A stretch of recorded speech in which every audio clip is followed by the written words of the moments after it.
Annoncé comme le prodige ivoirien, Amad Diallo peine à se frayer un chemin depuis son arrivée à Manchester United. Prêté à Sunderland en Championship, l'international ivoirien saisira-t-il cette opportunité pour lancer véritablement sa carrière? Il est mon vidéo.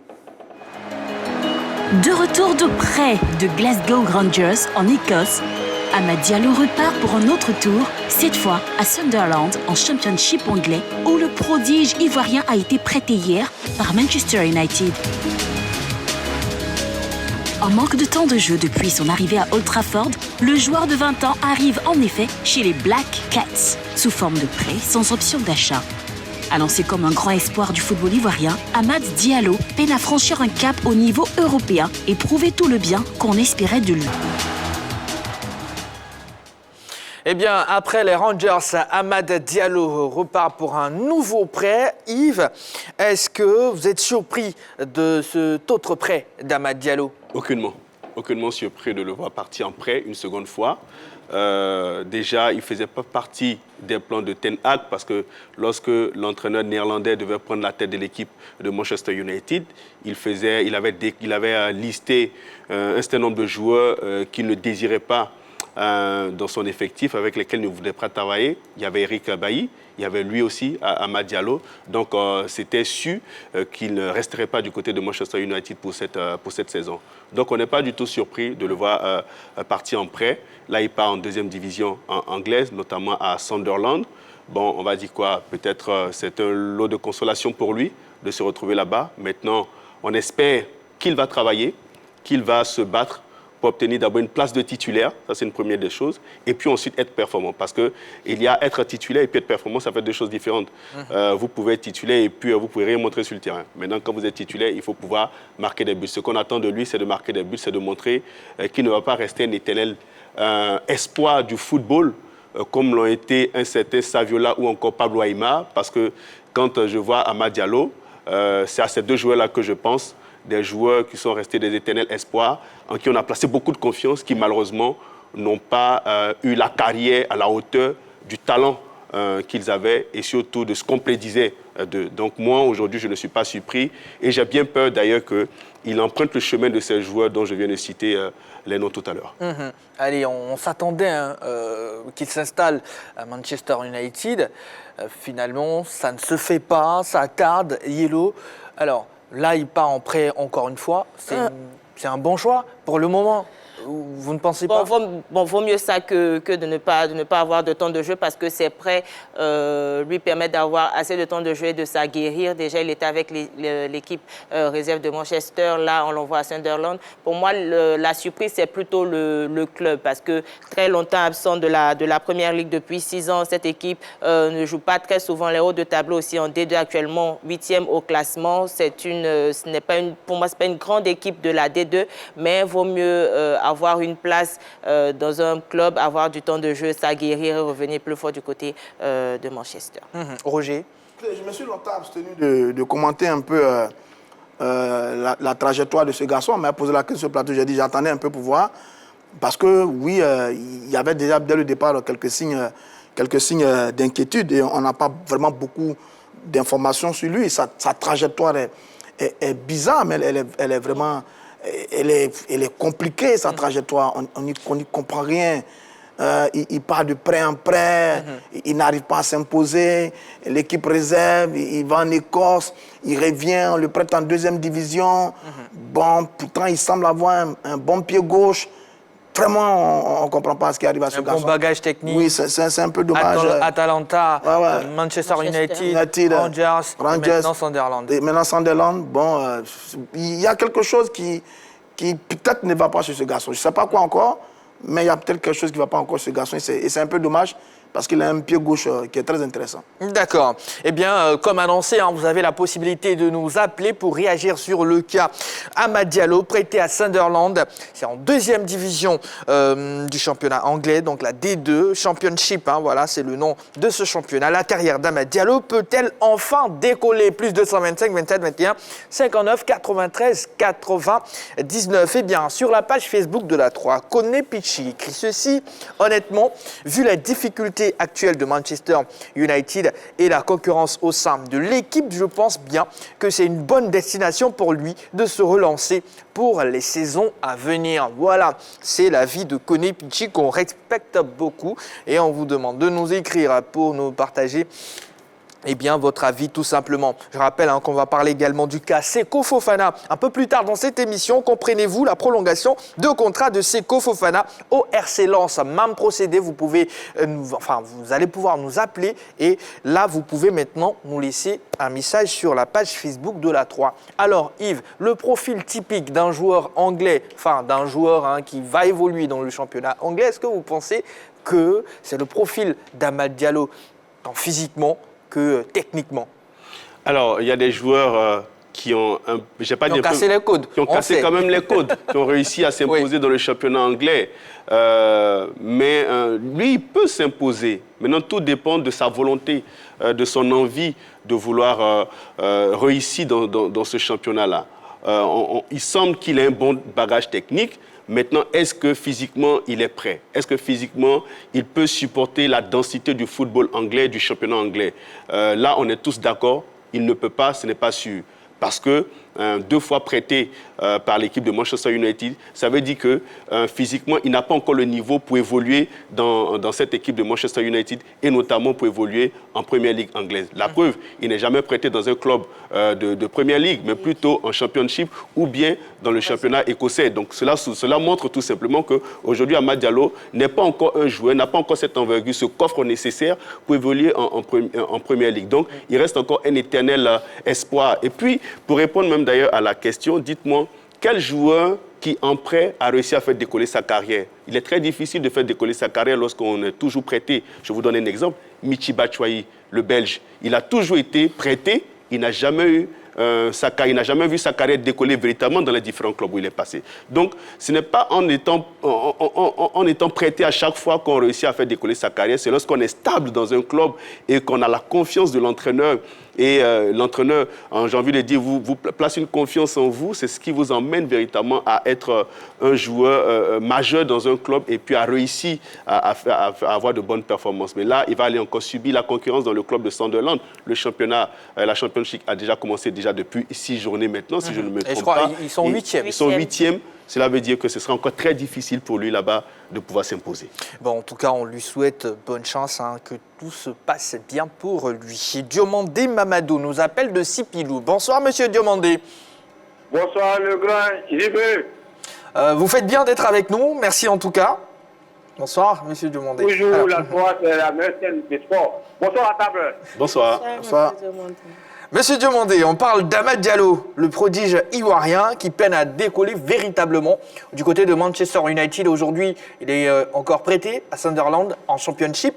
Est-ce que vous pensez qu'il peut enfin décoller véritablement? JB. Oui. Amad Diallo, son avenir dépend de lui-même. Expliquez-nous tout. Voilà, Blanc ferait ça, il doit Blanc de prêtre là. C'est que tu n'es pas concentré. Tu es trop concentré de ce que tu fais. Donc, nos enfants n'ont pas changé de là. Amad Diallo, il est parti en 2-2. Il doit vraiment se renforcer moralement et prendre au sérieux son métier pour lequel il est à l'aventure, le football. Et s'il veut remonter pour revenir encore à Manchester United au D1, il doit vraiment travailler. Donc voilà, c'est des milliards que les Blancs donnent. Blancs donnent pas pour rien. Là, s'ils te donnent milliards là, il faut travailler selon les milliards là. Donc, son avenir est dans sa main. S'il est conscient que le sérieux paye, il sait qu'à ce moment-là, il peut jouer et puis remonter, venir en D1 à Manchester United. Donc, tout le monde, on peut passer le droit pour lui par la prière, pour qu'il remonte. Vraiment, il nous vient pendant 23 à la canne à organiser. Première mission à la 3, merci des sports. Merci beaucoup. Merci monsieur Diomandé Mamadou qui vient de nous appeler. Il dit simplement que l'avenir d'Amad Diallo se trouve entre sa main, c'est à lui de bosser pour naturellement revenir encore en force tout simplement. Mais à cette allure, on va beaucoup prier. On va prier pour Willy Boli, on va prier pour Serge Aurier, on va prier pour Amad Diallo. Je pense qu'il lui manque quelques éléments. Il n'a pas l'esprit du guerrier, à mon avis. Il n'a pas l'esprit du guerrier. Ce n'est pas un fighter. Il a peut-être sa technique, très belle technique, mais après, physiquement, il est très frêle. Je l'ai vu sur quelques matchs des éléphants. Il tombait beaucoup, il avait du mal en 1 contre 1. Donc, physiquement, il est très faible. Je pense que mentalement, il doit être aussi un peu faible. Parce que mentalement, quand vous arrivez à United et qu'on vous a prêté une fois, vous avez le devoir de vous révolter pour vous imposer. Il n'y arrive pas, on le prête une deuxième fois. Là encore, on le prête une troisième fois, ça fait un peu trop. Donc je pense que pour l'instant, parce que demain peut nous réserver des surprises, pour l'instant, je pense que physiquement, il est frêle, mentalement, il est faible et son adaptation est très, très difficile dans un championnat qui est un championnat qui demande beaucoup d'efforts. Vous savez, quand des garçons comme Eric Bertrand Bailly et Nicolas Pepe sont en difficulté en Angleterre, on ne peut qu'avoir des soucis pour Amad Diallo. Mais je dis c'est pour l'instant. Maintenant, après, il est encore très jeune. Il a le temps de grandir, de mûrir, de travailler pour devenir à un certain niveau. Mais je pense qu'il lui manque certains éléments. Et ceci explique que son adaptation est aussi difficile du côté de l'Angleterre. D'accord. On part en d'autres retrouver M. Koné Kima. Bonsoir, M. Koné. Bonsoir, M. Gilles. Comment allez-vous? Oui, ça va. Bonsoir, Roger. Bonsoir. Yves. Bonsoir. Et voilà. Et puis... La sublime Yellow Blémond. Monsieur Koné. Yellow est l'actionnaire, il ne peut pas la sauter. Monsieur Koné. Oui. Le mouton n'est toujours pas venu depuis. Je me souviens. Non, c'est pas le même Koné. C'est pas le même. D'accord. C'est pas celui qui t'a promis le mouton. D'accord, merci beaucoup, monsieur Koné. On parle d'Amad Diallo à présent. Alors, prêté à Sunderland, la carrière d'Amad Diallo peut-elle enfin décoller, selon vous? Bon, je pense que en allant à Sunderland, je pense que si Amad Diallo se donne à fond, c'était une très belle opportunité pour lui. Et si il a eu l'opportunité de pouvoir jouer déjà, c'est l'essentiel. Et puis, à force de travailler, il peut revenir à un bon niveau. Sinon que moi, franchement, le transfert d'Atalanta à Manchester, je pense que c'était un peu... C'était trop tôt? Ouais, c'était trop tôt. C'était trop tôt pour lui. Voilà, bon, c'est ce qu'il est arrivé. Il ne pouvait pas être titulaire et puis il n'avait pas eu assez de temps de jeu dans ce club. Vous savez, les clubs anglais sont beaucoup exigeants. Voilà, c'est que il a eu un bon contrat. Bon, souvent, il ne faut pas aussi regarder l'argent, mais il faut regarder la carrière. Aujourd'hui, on a des joueurs qui refusent d'aller dans d'autres clubs parce qu'ils se sentent mieux dans des clubs moyens où ils jouent, ils sont à l'aise. Bon, c'est bien bon. Ne me parlez pas de Wilfried Zaha. Voilà, déjà, même notre compatriote Seko Fofana qui a refusé beaucoup d'offres, il est resté à Lens, vous le voyez. Mais aujourd'hui, à Lens, il est le chouchou, il est le plus aimé à Lens. Il fait ce qu'il veut à Lens, ouais, mais il ne faut pas aller dans un grand club et puis tu es délaissé, tu ne peux même pas faire ce que tu veux. Ton travail, c'est le football et puis tu n'arrives pas à jouer. Je pense qu'à Sunderland, il va avoir du temps de jeu et revenir à son meilleur niveau. Voilà. D'accord. Merci beaucoup, Monsieur Koné Kima, qui nous a appelé de Ndotri. Dans quelques instants seulement, nous allons vous proposer en exclusivité les coulisses de la signature d'Amad Diallo. Entre-temps, Yves, avec le profil de ce joueur-là, de ce jeune Amad Diallo, est-ce qu'il ne devrait pas, avec son agent et son équipe, s'orienter vers la France? Vers la France, est-ce qu'il y a des propositions dans ce sens? Parce que c'est une question de... S'il y a des propositions. S'il y a des propositions, j'ai le sentiment qu'il n'y a pas de propositions dans ce sens. C'est vrai que le championnat de Ligue 1, le championnat de France, je veux dire, lui serait bien, dans la mesure où il a quand même cette petite touche technique qu'il pourrait apporter dans un bon club qui joue le milieu de tableau, où il pourra jouer régulièrement, où il pourra s'épanouir. Malheureusement, il n'y a pas de propositions qui viennent dans ce sens, parce que ces clubs-là ne voient pas en lui un joueur prometteur, sûrement, peut-être. Et après, n'oublions pas s'il y a une question de contrat, parce qu'on ne sait pas la teneur du contrat qu'il y a entre lui et l'équipe de Manchester United, le salaire qu'il a, est-ce qu'il va accepter de baisser son salaire en ira dans un petit club français pour essayer de trouver du temps de jeu. Il y a aussi toutes ces questions qu'il faut connaître, qu'il faut comprendre pour essayer de savoir pourquoi Amad Diallo n'arrive pas, pourquoi il n'a pas été transféré dans un club français, tout simplement. D'accord. Yellow En plus même des clubs français, il serait mieux aussi en Bundesliga. Oui. C'est un jeune technique. On sait que l'Allemagne accorde assez de temps de jeu aux plus jeunes. Déjà, on a eu Haaland du côté de Dortmund. Ils sont pratiquement dans la même tranche d'âge. On n'oublie pas Moukoko. Voilà, Moukoko aussi. Donc, il aurait pu émerger du côté de l'Allemagne. Du côté de l'Angleterre, c'est un peu compliqué. C'est vrai que c'est un club de deuxième division, mais on sait très souvent que la deuxième division est très disputée, surtout que le club n'est pas très fréquent en première ligue. Je pense qu'il aura quand même quelques difficultés à pouvoir s'imposer 8e de classement actuellement. Il devrait encore remonter la pente, occuper les 3 premières places ou peut-être même la première place pour pouvoir espérer remonter en première ligue. Donc ce sera un peu plus compliqué pour Amad Diallo. D'accord. Nous avons pu avoir des images des coulisses de la signature d'Amad Diallo. Exclusivité, on vous propose ça maintenant.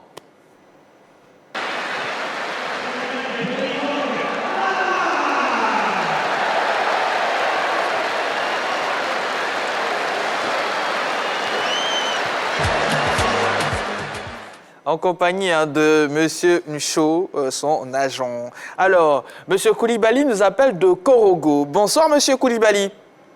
Bonsoir, monsieur. Bienvenue. Merci beaucoup.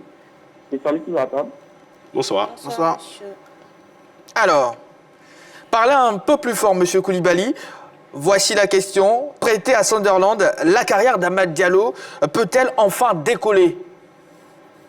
Ouais, je pense que sa carrière peut décoller. Du coup, il a déjà quitté Manchester. Parce que Manchester, pour moi, c'est une équipe qui n'est pas stable. Ouais, Manchester se cherche actuellement.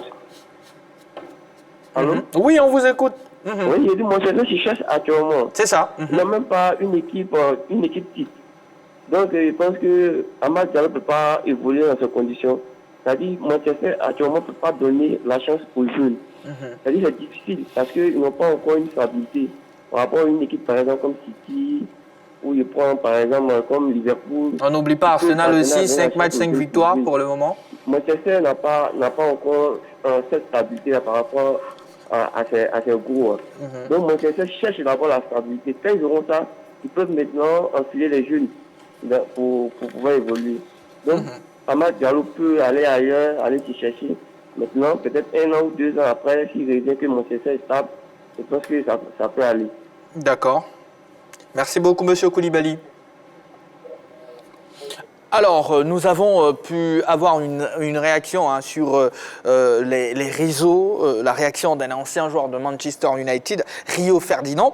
Il n'est tout simplement pas prêt. Il est allé chez les Rangers, mais il n'a pas vraiment réussi à s'intégrer dans l'équipe et à affecter leur équipe. Voilà. Ce qui veut dire qu'il n'est pas prêt de s'intégrer dans l'équipe de Manchester United. C'était la déclaration de Rio Ferdinand. Bon, Rio Ferdinand a la réputation d'être très dur par moments dans ses analyses et ses critiques. C'est un peu son style, lui qui a été un formidable défenseur central dans l'équipe de United et l'équipe nationale anglaise. Mais sur ce coup-ci, je pense qu'il a vraiment raison. Il a vraiment raison parce que c'est la même chose que nous disons tous. Il a du mal à s'adapter à cette équipe de United et au championnat d'Angleterre. Là, on vient de voir de très belles images par rapport à la signature à Sunderland. Mais en même temps, c'était les mêmes images qu'on avait quand il est arrivé à United. On était très contents et très fiers. La Championship anglaise, cette deuxième division anglaise, est tout aussi relevée. Ça ne va pas être de tout repos pour lui. C'est quasiment, peut-être même à un niveau au-dessus que le championnat d'Écosse dans lequel il était il n'y a pas longtemps. Donc, ça ne va pas être du chocolat pour lui. Il ne sera pas dans un champ de goyave. Il faut qu'il se mette au travail. Notre jeune Amad Diallo, il faut qu'il se mette au travail. Parce que c'est à ce prix-là seulement qu'il peut réussir à s'imposer. Ça ne va pas être du gâteau pour lui, ça va pas être une fête. Donc oui, attention, les images sont belles. Maintenant, attendons la suite. Il faut qu'il se mette sérieusement au travail. Alors voilà, c'était le cas Amad Diallo. On va à présent bifurquer, aller du côté de la France, parler un tout petit peu de nos joueurs évoluant là-bas. On va commencer par Eric Bertrand Bailly. Alors pour sa première titularisation sous les couleurs de l'OM, Eric Bailly a connu une prestation au-dessus de la moyenne.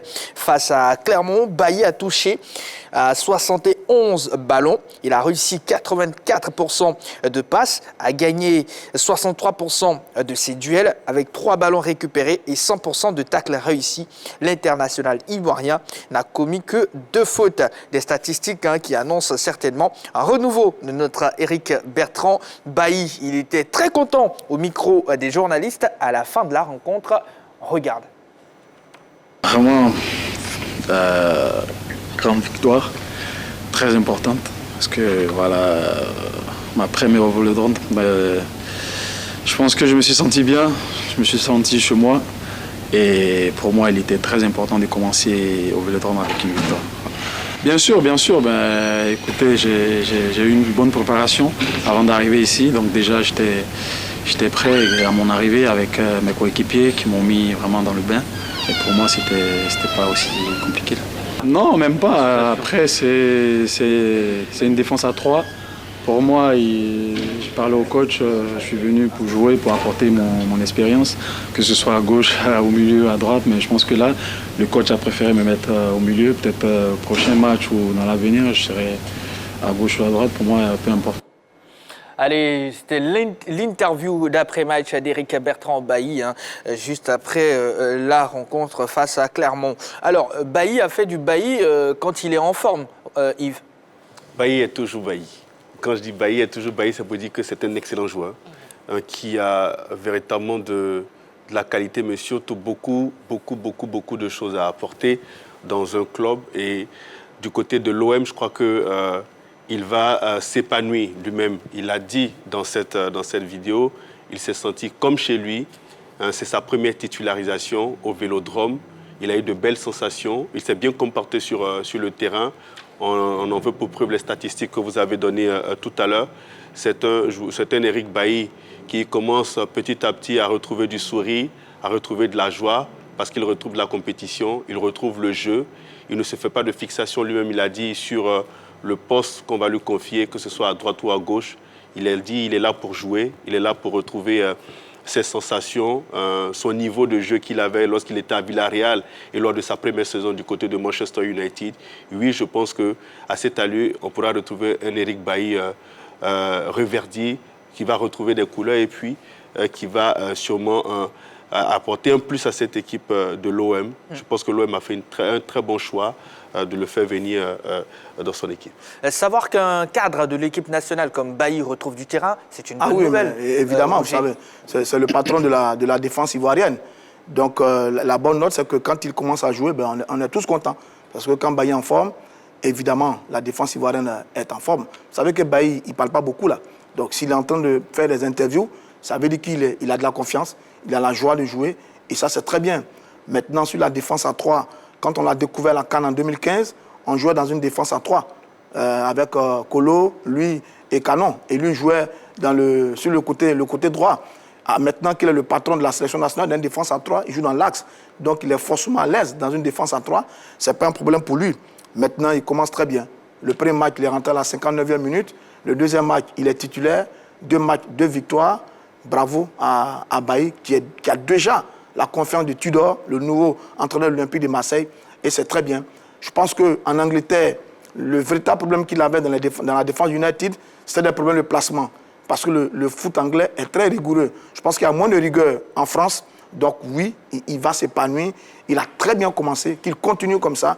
Et nous sommes très heureux parce que la défense des éléphants de Côte d'Ivoire est en train de retrouver son grand patron. Allez, on va parler de Seko Fofana à Lens dans pas longtemps. On va, avant ça, évoquer le cas Nicolas Pepe qui a été buteur ce week-end. Alors, Yellow, pour sa deuxième titularisation, Nicolas Pepe a fait mal à son ancienne équipe, Lille.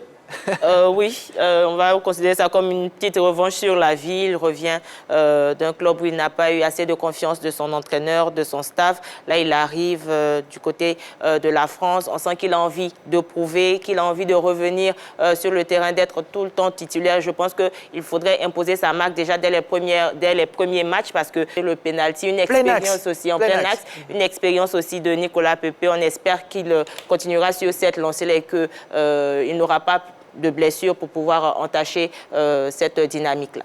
Renouer avec son exploit d'antan, c'est possible, Yves? Ça reste énigmatique.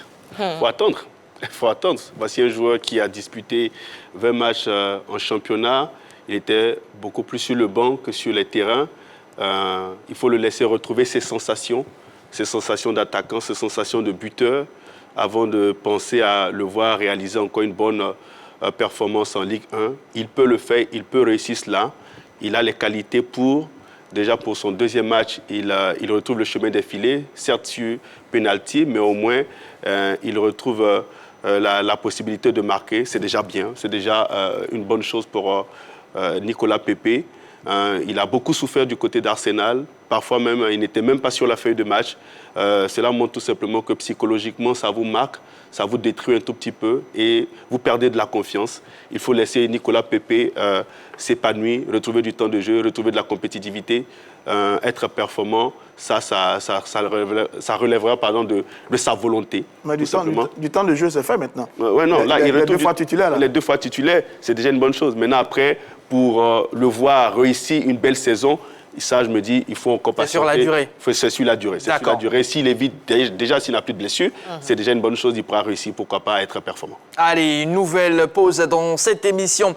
Quand on revient, on évoque le cas Seko Fofana qui a prolongé avec Lens. Vous serez mis à contribution, voilà, dans cette émission. Plus 225 27 21 59 93 99. Il y a également la page Facebook de la 3 pour en parler. À tout de suite.